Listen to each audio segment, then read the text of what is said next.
سبحانك إني كنت من الظالمين لا إله إلا الله وحده لا شريك له له الملك وله الحمد وهو على كل شيء قدير اقرأ باسم ربك الذي خلق পড়ো তোমার সেই রবের নামে যিনি সৃষ্টি করেছেন। আসসালামু আলাইকুম ওয়া রাহমাতুল্লাহি ওয়া বারাকাতুহু। আলহামদুলিল্লাহি রাব্বিল আলামিন ওয়াল আকিবাতু লিল মুত্তাকিন ওয়া লা উদওয়ানা ইল্লা আলাল যালিমিন والصلاة والسلام على سيد المرسلين نبينا محمد وعلى آله وصحبه أجمعين أما بعد। সম্মানিত ভাই সকল, ইতিপূর্বে আমরা তাওহীদের কালেমা, তাওহীদের বাক্য লা ইলাহা ইল্লাল্লাহ সম্পর্কে বিস্তারিত কিছু জেনেছি আলহামদুলিল্লাহ। এই কালেমার মর্মার্থ হলো যে ইবাদতের হকদার, ইবাদতের অধিকার একমাত্র আল্লাহ তাআলা। আল্লাহ ছাড়া কেউ ইবাদতের অধিকার নন, হকদার নন। আর এই কালেমায় আমরা সেই মহান আল্লাহ রাব্বুল আলামিনের সেই অধিকারের সাক্ষী দিয়ে থাকি। এখন একটি প্রশ্ন আসতে পারে যে সেই আল্লাহ তাআলা কেমন, যে আল্লাহ রাব্বুল আলামিনের এই কালেমার সাক্ষী, তার এই তাওহীদের সাক্ষী, তার ইবাদত বন্দেগীর সাক্ষী যে আমরা দিচ্ছি, সে আল্লাহ রাব্বুল আলামিন কেমন? এই প্রশ্নটি কিন্তু আমাদের প্রিয় নবী মুহাম্মদ মুস্তাফা সাল্লাল্লাহু আলাইহি ওয়াসাল্লামকে সেই যুগের মুশরিকদের কিছু এই প্রশ্ন করেছিল এবং তারা বলেছিল যে সিফ লানা রাব্বাকা ইয়া মুহাম্মদ, হে মুহাম্মদ তোমার রবের গুণাগুণ আমাদেরকে বলো, তোমার রবের পরিচয় পরিচিতি কি সেটা আমাদেরকে একটু বলো। আল্লাহ রাব্বুল আলামিন তখন একটি ছোট্ট সূরা অবতীর্ণ করেছিলেন, যে সূরাটি আমরা প্রায় সকলে জানি এবং অনেকে এটা আমাদের অবশ্যই মুখস্থ আছে। সেই সূরাটির নাম হচ্ছে সূরা ইখলাস, আর সাধারণভাবে যেটাকে আমরা বলতে পারি যে কুল হু আল্লাহু আহাদ। এই সূরা ইখলাসে আল্লাহ রাব্বুল আলামিন তার পরিচয় দিয়েছেন। আমরা একটু সেই সূরা এবং তার অর্থগুলা জানবো ইনশাআল্লাহ। আল্লাহ তাআলা বলছেন কুল হু আল্লাহু আহাদ, হে মুহাম্মদ তুমি বলে দাও সাল্লাল্লাহু আলাইহি সাল্লাম যে সেই আল্লাহ একক, তিনি এক অদ্বিতীয়। আল্লাহুস সামাদ, তিনি অমুখাপেক্ষী, তিনি কারো প্রয়োজন বোধ করেন না। লাম ইয়ালিদ ওয়ালাম ইউলাদ, তিনি কাউকে জন্ম দেননি এবং তিনিও কারো কাছ থেকে জন্ম নেননি। ওয়ালাম ইয়াকুল লাহু কুফুয়ান আহাদ, এবং তার মতো কোনো কিছু নয়। তাহলে এই সূরাতে আল্লাহ রাব্বুল আলামিন তার পরিচয় আমাদেরকে সুন্দর করে দিয়েছেন। প্রথম কথা, তিনি এক তার সত্তায়, তিনি এক তার ইবাদত বন্দেগীতে, তিনি এক ও একক তার নাম ও গুণ বলিতে। আর সেই আল্লাহ রাব্বুল আলামিন হচ্ছেন বেনিয়াজ, যাকে আমরা বলি অমুখাপেক্ষী।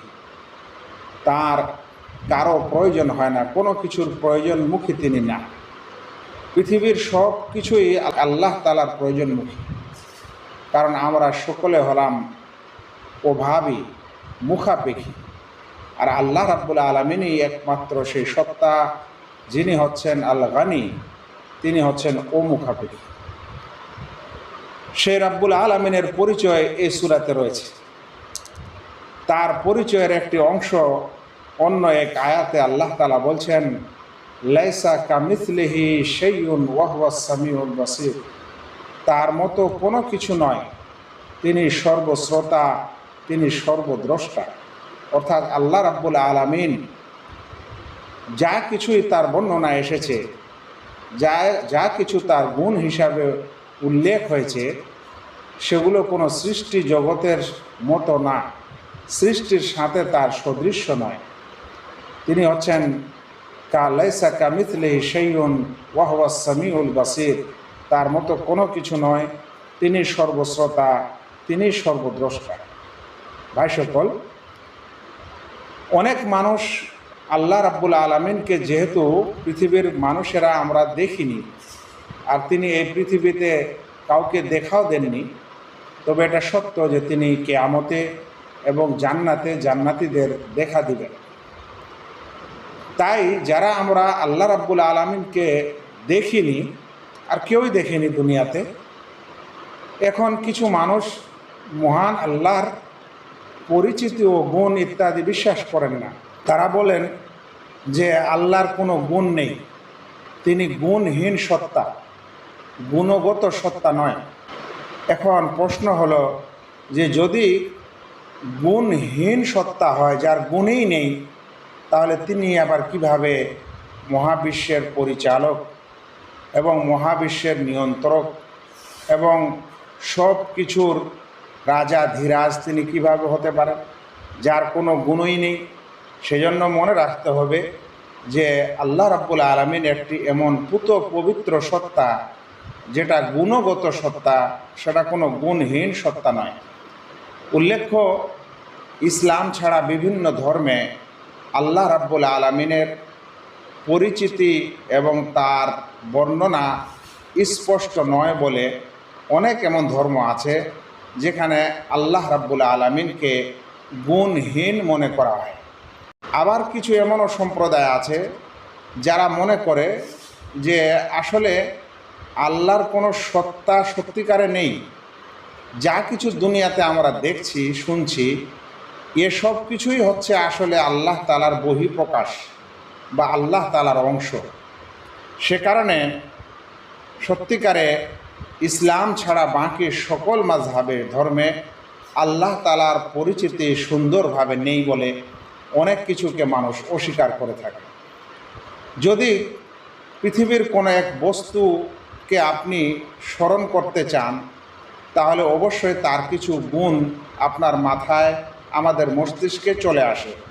উদাহরণস্বরূপ, আমরা যদি বলি মোবাইল, তাহলে মানুষের মাথায় এরকম একটা যন্ত্রপাতির কিছু ধারণা আসে। আমরা যখন বলি যে একটি বই, তখন কিন্তু এরকম একটা জিনিসের ধারণা আমাদের মাথায় আসে। তার মানে এর একটি কিছু গুণ আছে যে বই কিছু পাতা সম্পন্ন হয়, সেটা পড়া যায়, সেটাতে কিছু লেখা থাকে, সেটা নিয়ে বেড়া যায়, এ সকল গুণ সেখানে প্রমাণিত হয়। যখন আমরা বলি যে মোবাইল, তার মানে যে একটি যন্ত্র, যে যন্ত্রের সাহায্যে মানুষ কথাবার্তা বলে, বিভিন্ন জিনিসের আদান প্রদান করে। এখন যদি এমন এক সত্তার কথা বলা হয় যে সত্তার কোনো গুণই নাই, তাহলে গুণহীন সত্তা তিনি মহান আল্লাহ এবং বিশ্ব জগতের পরিচালক কিভাবে হতে পারে? এই জন্যই সত্যিকারে যারা আল্লাহ তাআলাকে গুণহীন মনে করে আর আল্লাহ তাআলার ইবাদত করে, সেই লোকেরা শূন্যের ইবাদত করে। আমাদের সালাফদের একটি উক্তি এ বিষয়ে মনে পড়ছে। তারা বলতেন, ফাল মুআত্তিলু ইয়াবুদু আদামান, যারা আল্লাহ রাব্বুল আলামিনকে গুণহীন মনে করে, তাহলে তারা শূন্যের ইবাদত করে, এমন কিছুর ইবাদত করে যার কোনো অস্তিত্বই নেই। অপর দিকে যদি কেউ আল্লাহ রাব্বুল আলামিনের গুণগুলিকে সৃষ্টি জগতের সাথে সদৃশ্য দেয়, উপমা দেয়, তাহলে সেই ব্যক্তি সৃষ্টির সাথে আল্লাহকে উপমা দিয়ে তার একটি কায়া এবং শারীরিক গঠন তৈরি করে, যাকে বলা হয় মুজাসসিমা, কায়াবাদী।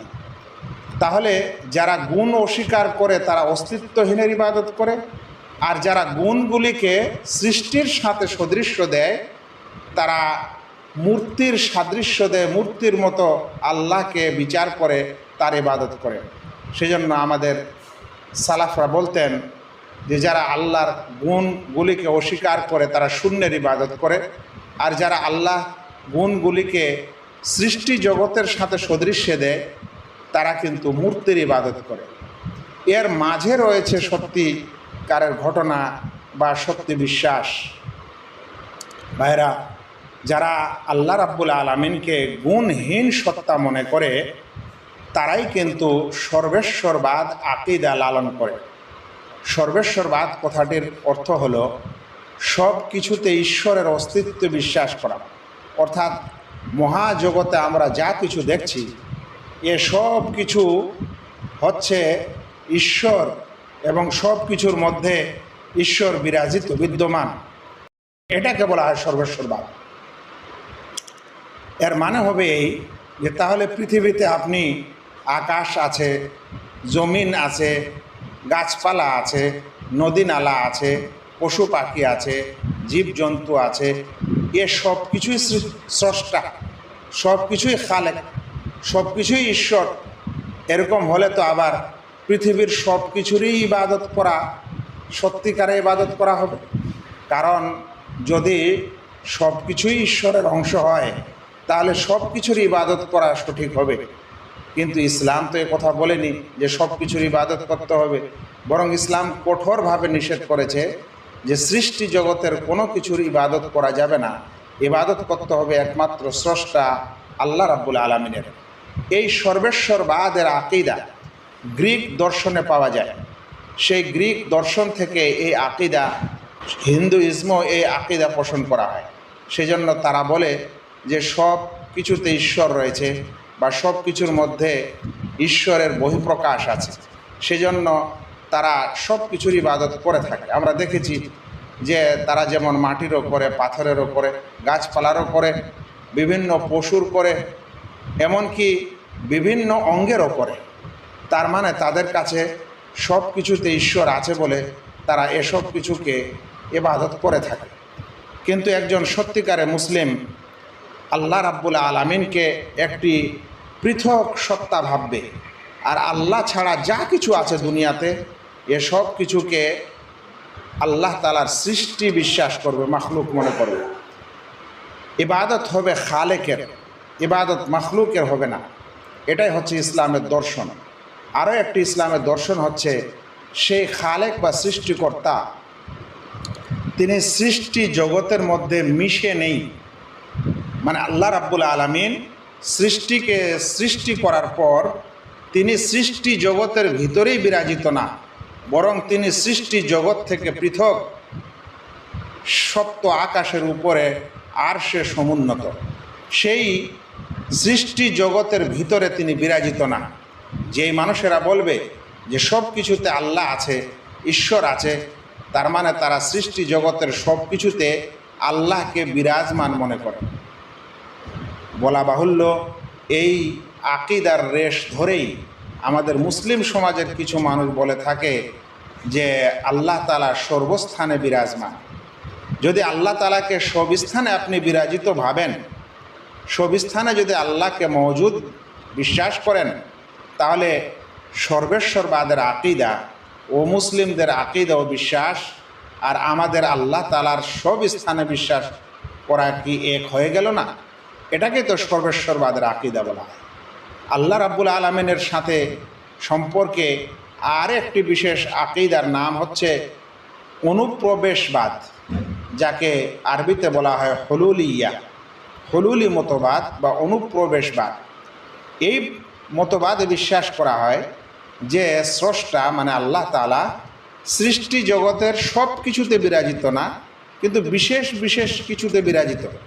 বলছেন বিশেষ বিশেষ কিছু কেমন? বলছে যেমন ধরে নেন মারিয়াম, ঈসা এদের মধ্যে বিরাজিত, যেমন বিভিন্ন মূর্তির মধ্যে বিরাজিত। তাহলে এক বিশ্বাসে বলা হচ্ছে সব কিছুতে ঈশ্বর, আরেক বিশ্বাসে বলা হচ্ছে কিছু কিছুতে ঈশ্বরের অস্তিত্ব। এই দুটি ইসলাম বহির্ভূত একটি বিশ্বাস। কারণ আল্লাহ রাব্বুল আলামিন বলছেন লাম ইয়ালিদ ওয়ালাম ইউলাদ, তিনি কাউকে জন্ম দেননি, মানে কোনো কিছু তার জাত ও সত্তার অংশ নয়, আর তিনিও কোনো সত্তা থেকে তার বহিঃপ্রকাশ হয়নি, তিনি কোনো সত্তা থেকে জন্ম নেননি। সেজন্য আল্লাহ রাব্বুল আলামিনের যেটা জাত ও সত্তা, সেটি হবে পুত পবিত্র জাত ও সত্তা, এবং সেই সত্তা কোনো সৃষ্টি জগতের মধ্যে তিনি বিরাজিত হবেন না। উল্লেখ্য, সৃষ্টি জগতের ভিতরে থাকলে এটা তার মান ও সম্মানেরও বিপরীত হয়। ভাই সকল, আমরা এতক্ষণে আল্লাহ রাব্বুল আলামিনের সম্পর্কে মানুষের কিছু ধারণা শুনছিলাম। এখন যে কথাটি আপনাদের সম্মুখে পেশ করা হবে সেটি হচ্ছে যে আল্লাহ রাব্বুল আলামিনকে যদি কোনো মানুষ গুণহীন মনে করে যে তার কোনো গুণই নেই, তো এখানে একটি কথা বুঝতে হবে যে পৃথিবীতে যতগুলা শব্দ আছে, যত ভাষায় আছে, সব শব্দের একটি অর্থ আছে এবং সব কিছুরই কিছু না কিছু গুণাগুণ আছে। উদাহরণস্বরূপ একটু আগে আমরা বলছিলাম যে যখন কোনো মানুষ বলে যে এটা মোবাইল, তখন আমাদের কাছে মোবাইলের কিছু গুণ প্রকাশ পায়। যেমন এটি একটি যন্ত্র, এর দ্বারা কথা বলা যায়, এর দ্বারা আর কিছু করা যায়। যেমন ধরেন এটি একটি টেবিল বললে আমাদের মাথায় একটি ধারণা আসে যে এটি একটি বিশেষ আমাদের কাঠ ইত্যাদি দ্বারা তৈরি একটা বিশেষ বস্তু, এর উপরে মানুষ কোনো কিছু রাখে, এটার উপরে খাওয়া দাওয়া খায়, এটার দ্বারা 4 পা বিশিষ্ট হয় বা আর কিছু হয়, এরকম একটা ধারণা আসে। তার মানে পৃথিবীর আপনি যে কোনো শব্দ একটা নেন, ওই শব্দের কিছু না কিছু গুণাগুণ থাকবে। একজন মানুষ যদি বলে যে আম, তাহলে একটা গুণ অবশ্যই মাথায় আসে, যেটা একটি ফল, এর একটি এরকম পাকা হলে এরকম হয়, কাঁচা হলে এরকম হয়, ওর রস হয়, মাঝে একটি তার বিচি থাকে। এসব কিছু যে কোনো শব্দ আমাদের মাথায় আসলে তার গুণাগুণ আসে। এখন কেউ যদি বলে যে আমার কাছে একটি এমন শব্দ আছে যার কোনো গুণ নেই, এরকম কোনো শব্দ কেউ পৃথিবীতে বলতে পারে না। তাই গুণহীন কোনো সত্তার অস্তিত্ব পাওয়া যায় না, যে পৃথিবীতে এমন কিছু শব্দ বা এমন কিছু বস্তু আছে আর সেই সকল বস্তুর কোনো গুণই নেই, এরকম কেউ কোনো শব্দ আনতে পারবে না। কারণ যার অস্তিত্ব আছে তারই গুণাগুণ আছে, আর যার অস্তিত্ব নাই তার কোনো গুণাগুণও নাই। যেমন ধরে নেন, মানুষ সমাজে বলে থাকে ভূত ভূত। এবার বলেন তো, এই যে ভূত শব্দটি ব্যবহার করে, এটার কি অস্তিত্ব সত্যিকারে আছে এবং এর কি গুণাগুণ কেউ বলতে পারবে? না কাল্পনিক গুণাগুণ বর্ণনা করে, যে কাল্পনিক গুণাগুণ দেয়। সেজন্য কারো কাছে বড় মাথা, কারো কাছে বড় চোখ, কারো কাছে চেহারার এরকম অবস্থা, এইভাবে মানুষের এটা ভূতের আকৃতি দেয়। কারণ তাদের কাছে সেই বস্তুর আসলে কোনো অস্তিত্ব নাই বলে তার গুণাগুণ মানুষ ক্লিয়ারলি দিতে পারে না। মহান রাব্বুল আলামিনকে যদি আমরা বলি যে তিনি গুণহীন সত্তা, তাহলে আল্লাহ রাব্বুল আলামিনের অস্তিত্ব এবং আল্লাহ রাব্বুল আলামিনকে ওইরকমই মনে করা হয় যে এটি শুধুমাত্র একটা শব্দ, তার বিশেষ কোনো গুণ নেই। যদি কোনো এক শব্দ থাকে আর তার গুণ না থাকে, তাহলে সত্যিকারে ওর অস্তিত্ব পাওয়া যায় না। এরপরে যদি কোনো মানুষ বলে যে আল্লাহকে বিশ্বাস করি কিন্তু আল্লাহর গুণাগুণকে মানি না, তাহলে সেটা ওইরকমই যে আপনি পৃথিবীতে কোনো একটা বস্তুর নাম মাত্র বিশ্বাস করলেন আর ওর বাকি গুণাগুণগুলি অবিশ্বাস করলেন। একটু আগে বলছিলাম, যখন আমরা বলবো এটা বই, তার মানে বই মানে এটা কিছু কাগজের কিছু লেখা আছে, পড়ার জিনিস, ইলমের জিনিস, জ্ঞানের জিনিস, এটা ধরা যায়, এখান থেকে ওখানে নিয়ে যাওয়া যায়, তাহলে তাকে বই বলা হয়। কিন্তু যদি আবার এমন শব্দ আমরা বলি যার কোনো গুণ নাই, আর বলছেন বই, কিন্তু এটা এমন বই যেটা কাগজের না, এটা এমন বই এটা ধরা যায় না, এমন বই এটা ছোঁয়া যায় না, এমন বই এটা পড়া যায় না, এমন বই এটা লেখা যায় না, এমন বই এটা দেখা যায় না, তার মানে আপনি শুধু বই শব্দটা বিশ্বাস করছেন, ওর গুণাগুণ আপনি বিশ্বাস করছেন না। এই যুক্তির মাধ্যমে আমরা যে কথা আপনাদের বোঝাতে চাচ্ছি সেটা হলো, কেউ যদি বলে যে আমি আল্লাহকে বিশ্বাস করি কিন্তু তার গুণাগুণ আমি মানি না, তাহলে সত্যিকারে আপনি শুধু আল্লাহ শব্দটিকে বিশ্বাস করছেন আর আল্লাহর গুণাগুণকে আপনি অস্বীকার করছেন। উল্লেখ্য, ইসলাম একটি এমন ধর্ম যেখানে আল্লাহ রাব্বুল আলামিনের সত্তার গুণাগুণের সম্পূর্ণ বিবরণ দেওয়া হয়েছে। আল্লাহ রাব্বুল আলামিন কোরআনে বলছেন যে ওয়ালিল্লাহিল আসমাউল হুসনা ফাদউহু বিহা, আল্লাহ তাআলার সুন্দর সুন্দর নাম রয়েছে, সেই সুন্দর সুন্দর নামের মাধ্যম দিয়ে তোমরা আল্লাহ তাআলার কাছে দোয়া করো। আল্লাহ রাব্বুল আলামিনের গুণাগুণ হচ্ছে তিনি সর্বশ্রোতা, তিনি সর্বদ্রষ্টা। আল্লাহ তাআলার গুণাগুণের মধ্যে তিনি ক্ষমাকারী, তিনি ক্ষমাশীল, তিনি দয়ালু, তিনি দয়াবান। আল্লাহ তাআলার গুণাগুলির মধ্যে হচ্ছে তিনি আবার শক্তিধর, তিনি শক্তিশালী, তিনি সবসময় তিনি এক অপরের উপর শক্তিশালী। কেউ তাকে শক্তির মাধ্যমে পরাজয় করতে পারে না, তিনি সবসময় বিজয়, তিনি পরাজিত নন। এরকম বহু গুণে গুণান্বিত আল্লাহ রাব্বুল আলামিনের সত্তা। উল্লেখ্য, আগামী আলোচনায় ইনশাআল্লাহ আমরা আল্লাহ রাব্বুল আলামিনের সেই সমস্ত গুণ এবং নাম ইত্যাদি নিয়ে আলোচনা করার চেষ্টা করব, যেটা আজকের আলোচনারই একটি অংশ ও পার্ট হবে। আজকের আলোচনার সারাংশ হলো এই যে যেই মহান আল্লাহ তাআলার কালেমা ও বাক্য আমরা পড়ি, সেই কালেমা ও বাক্যকে পড়ার পর আমাদের বোঝা উচিত যে আমরা সেখানে আল্লাহ রাব্বুল আলামিনের যেই সাক্ষী দিচ্ছি তার ইবাদতের এবং তার একতার ও একত্বের এবং তার বিভিন্ন কিছুর সে জাত ও সত্তা একটি মহিয়ান গরিয়ান সত্তা, তার রয়েছে বিশেষ গুণ এবং তার রয়েছে বিশেষ কিছু নাম। সেটা গুণহীন সত্তা নয়, কারণ যেই সত্তার গুণ থাকে না সেটার আসলে কোনো অস্তিত্ব হয় না। আল্লাহ রাব্বুল আলামিনের বহু গুণ রয়েছে এবং সুন্দর সুন্দর নাম ও গুণ রয়েছে, সেজন্য তিনি হচ্ছেন মহিয়ান গরিয়ান সত্তা। আমাদেরকে সেই সত্তাকে জানতে হবে, তার পরিচিতি ভালো করে বুঝতে হবে ইনশাআল্লাহ। আর আগামী দিনে ইনশাআল্লাহ আমরা সে বিষয়ে আলোচনা করব। আসসালামু আলাইকুম ওয়া রাহমাতুল্লাহি ওয়া বারাকাতুহু।